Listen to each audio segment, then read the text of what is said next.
ఏళ్లు దాటిన తర్వాత సంపాదించిన డబ్బును సురక్షితంగా పెట్టుబడి పెట్టి మార్కెట్ రిస్క్ లేకుండా స్థిరమైన ఆదాయం పొందాలనే ఆలోచన చాలా మందికి వస్తుంది.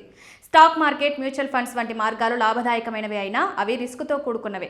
అలాంటి పరిస్థితుల్లో వృద్ధులకు భరోసా కలిగించే పథకం post office senior citizen savings scheme. ఇది కేవలం పొదుపు పథకం మాత్రమే కాకుండా వృద్ధాప్యంలో ఆర్థిక స్థిరత్వం కల్పించే ఒక నమ్మకం. ఈ పథకం ప్రభుత్వ ఉద్యోగులకే పరిమితమన్న భావన ఉండేది. కానీ ప్రస్తుతం ప్రతి భారతీయ పౌరుడు దీనికి అర్హుడే.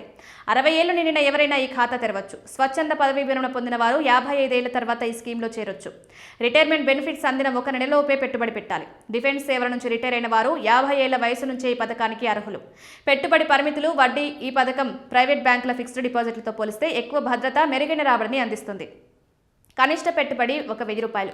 గరిష్ట పెట్టుబడి ఒక వ్యక్తి లేదా భార్యాభర్తలు కలిసి గరిష్టంగా 30 లక్షల వరకు పెట్టొచ్చు. ప్రస్తుతం ప్రభుత్వం ఈ పథకంపై 8.2% ఆర్థిక వార్షిక వడ్డీ అందిస్తోంది.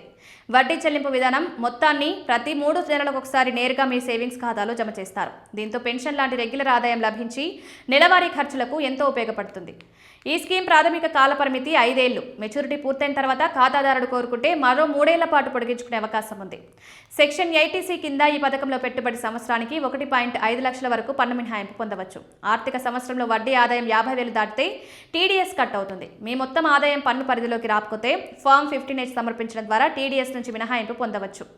ఖాతా తెరిచిన 1 సంవత్సరం తర్వాత అత్యవసర పరిస్థితుల్లో డబ్బును వెనక్కు తీసుకుంటే అవకాశం ఉంది.